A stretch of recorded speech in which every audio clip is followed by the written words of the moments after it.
কুম্ভ রাশি লগ্নে জাতক জাতিকাদের জন্য মে মাসটা পজিটিভ থাকবে। ইন্টারভিউ ইত্যাদিতে যারা যেতে চান তারা এই মাসটায় কাজে লাগাতে পারেন। আপনারা পজিটিভ রেজাল্ট লক্ষ্য করবেন এবং কর্মের দিক থেকে সফলতা থাকছে।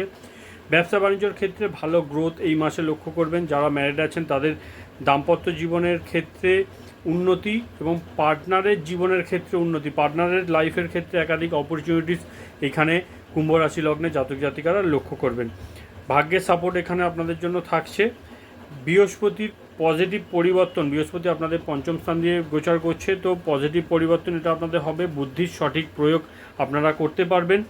রাহু আপনাদের লগ্নে চলে আসছে 18 তারিখের পরে এবং আপনাদের ষষ্ঠ স্থানে মঙ্গলদেব নিজ অবস্থায় গোচর করছে। এখানে আমি বলবো যে একটু শরীর স্বাস্থ্যের খেয়াল রাখতে হবে, ছোটোখাটো চোট আঘাত লাগতে পারে। যারা জব করছেন তাদের জবের জায়গায় একটু কাজের চাপ, প্রেশার আপনাদের কিন্তু তৈরি হতে পারে, যেহেতু 7.5 এই সময় কুম্ভ রাশির জাতক জাতিকাদের চলছে। তবে দীর্ঘদিন ধরে অষ্টমপতি নিজ অবস্থায় আপনাদের দ্বিতীয় স্থান দিয়ে গোচর করছিল বুধ, এবার বুধ কিন্তু আপনাদের তৃতীয় স্থানে চলে আসে। তো অনেক কিছু সমস্যা এবার আপনারা আস্তে আস্তে সমাধান করতে সক্ষম হবেন। নমস্কার।